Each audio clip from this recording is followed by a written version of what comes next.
Use headphones for better experience. Warning: this content may be upsetting or disturbing to some audiences. Viewer discretion is advised. There are between 35 and 50 active serial killers in the United States at any given time. People of Reddit share some of the scariest and saddest possible theories known to mankind. Enjoy. The Berenstein Bears Theory.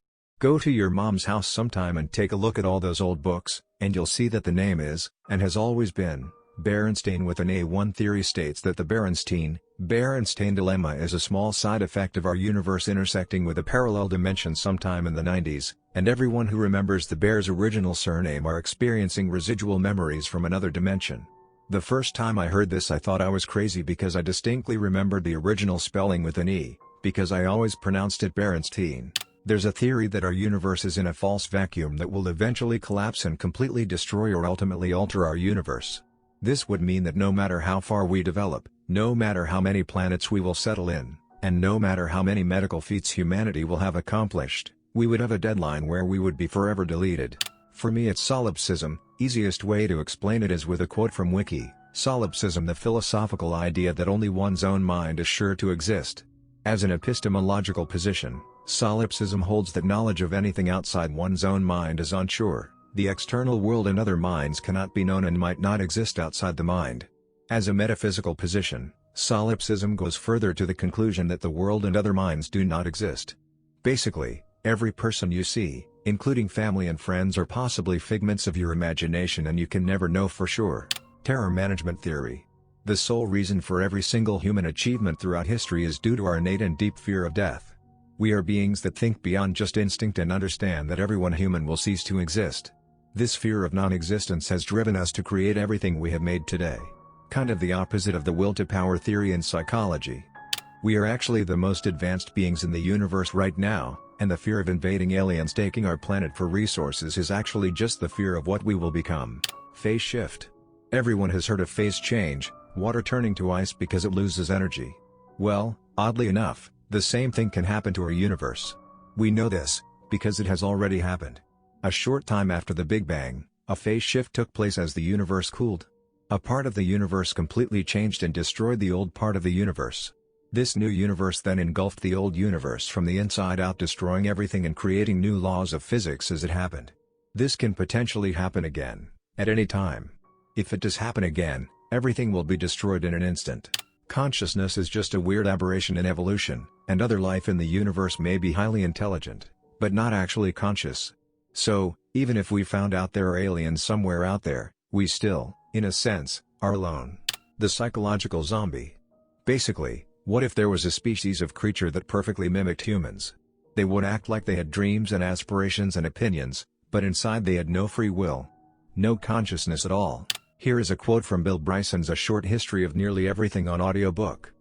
Suppose that there was a button you could push, and you could light up all the Earth-crossing asteroids larger than about 10 meters, there would be over 100 million of these objects in the sky. In short, you would see not a couple of thousand distant twinkling stars, but millions upon millions of nearer, randomly moving objects, all of which are capable of colliding with the Earth and all of which are moving on slightly different courses through the sky at different rates. It would be deeply unnerving. Well, be unnerved, because it is there. We just can't see it. Altogether it is thought, though it is really only a guess, based on extrapolating from cratering rates on the Moon, that some 2,000 asteroids big enough to imperil civilized existence regularly cross our orbit. But even a small asteroid, the size of a house, say, could destroy a city.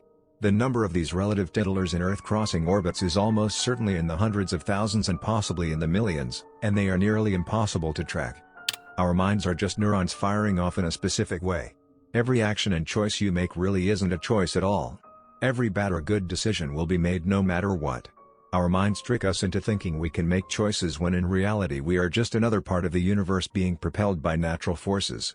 My favorite by far is the 5-minute hypothesis that Bertrand Russell put forth, that all things, including all memory, all signs of aging and existence, were all created 5 minutes ago.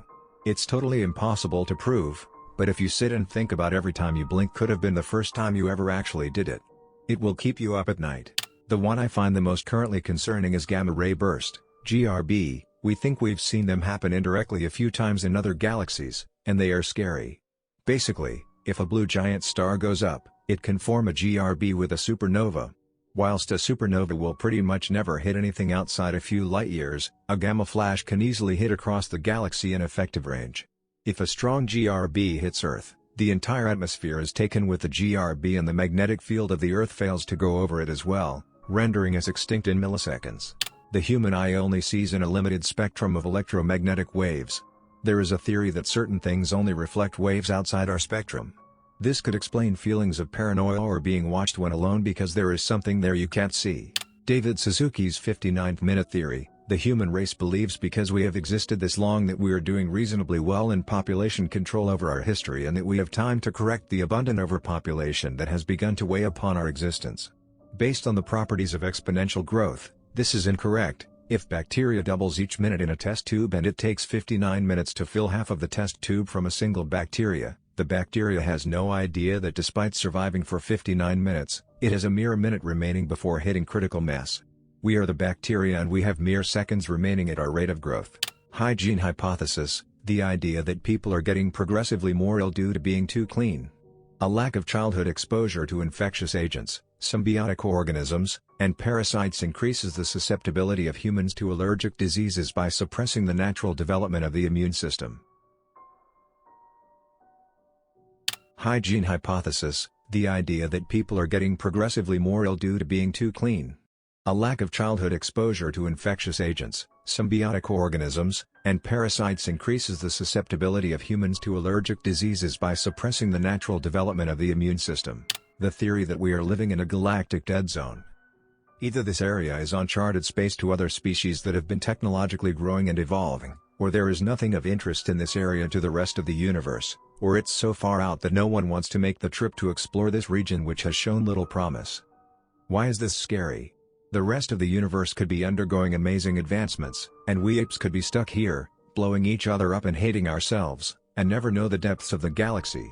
We could have gone through millions and millions of years of evolution, never make it off this rock, deplete all our resources, die out, and leave nothing more than some interesting ruins that may never be found. All of this, everything we have ever known, could be for absolutely nothing and there is nothing we can do about it. If Yellowstone Park's volcano erupts, it will wipe out the Americas. It's a few thousand years overdue. It would destroy the surrounding states, make some of America uninhabitable and cover the rest in up to a meter of ash. It would drop global temperatures which could kill crops along with lack of sunlight. Also, people in the US would only be able to leave through sea travel, and that's if you can drive to it through all the ash. It's known as a supervolcano. MAD, mutually assured destruction.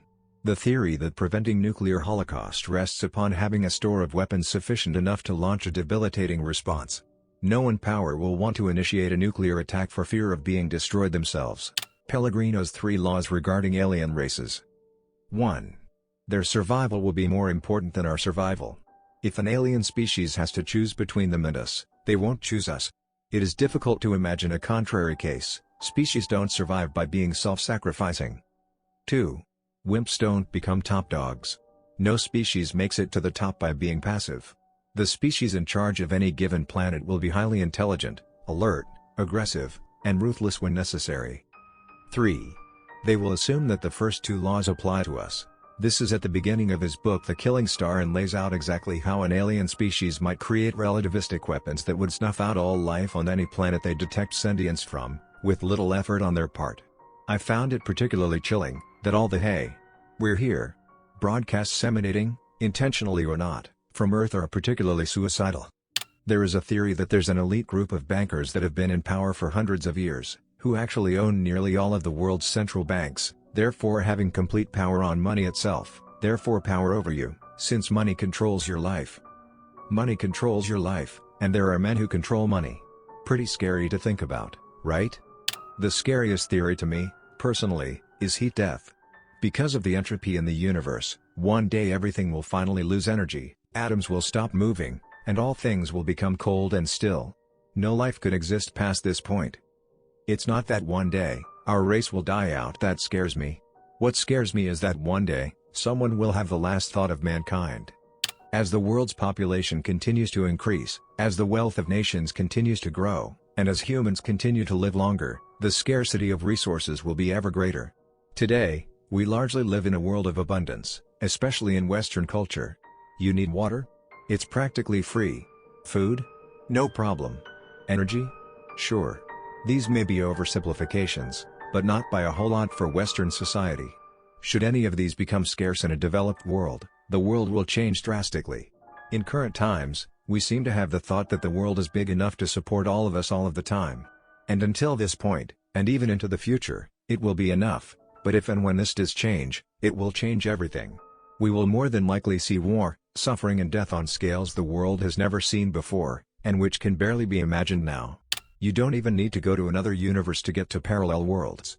Since the universe is infinite, there are infinite numbers of Earths out in the vastness of space. And each possible scenario has happened an infinite amount of times. On an infinite amount of Earths, you could be Batman, but there would be an infinite amount of Earths where you would be poor, living in a third world country. An infinite amount of worlds would have experienced apocalyptic catastrophes, an infinite amount of nuclear holocausts, an infinite amount of Yellowstone eruptions, and an infinite amount of asteroid impacts. Grey goo. The idea that we would create nanomachines for some purpose, and also allow the nanomachines to be self-replicating. Then, due to some mistake, screw up when it comes to stopping them. They just keep consuming all matter and we can't stop it until the entire Earth is converted into the nanomachines, i.e. a grey goo. The problem is that even a microscopic amount could cause catastrophic problems, especially if they're designed to consume whatever they come into contact with. Two possibilities exist: either we are alone in the universe or we are not. Both are equally terrifying. Arthur C. Clarke. There is a theory which states that if ever anyone discovers exactly what the universe is for and why it is here, it will instantly disappear and be replaced by something even more bizarre and inexplicable. There is another theory which states that this has already happened. One theory is that in the last second before you die, your perception of time slows down enough that when the DMT releases from your brain, you experience your life over again, in what seems like real time. And in the last second of that time, it happens over again, even slower. And it just keeps happening like that, over and over again. So you never really die, you just experience your life over and over again for eternity. And whether you experience heaven or hell depends not on how moral we were, but how good our actual lives were. This is also where the feeling of déjà vu comes from. Because more than likely, what we are experiencing now is actually just us reliving our original life, and every now and then we'll remember something. Not even a theory anymore, but supported by all the data climate change scientists have found so far. It's too late to stop climate change. The ocean has warmed too much already. This will release methane stored in the seafloor and into the atmosphere, warming the Earth even more, a positive feedback loop. The poles will continue to melt, the oceans will continue to rise, natural disasters will occur more frequently and with greater force. Indonesia will be entirely underwater. Coastal regions will be flooded, receding the shoreline hundreds of miles in some areas.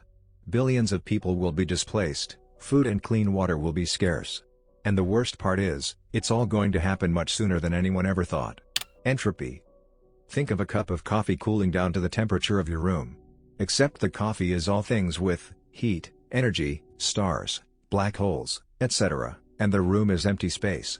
Heat will slowly become equally spread about the universe, meaning nothing will form, react or otherwise interact, and since the universe is expanding exponentially at potentially the speed of light, matter which has already broken apart into mere protons and electrons, and possibly quarks or something more, won't be able to react, until nothing. It will be the death of everything. The simulated reality theory. There is a hypothesis with limited supporting evidence that we may be living in a computer simulation set up by a more advanced race.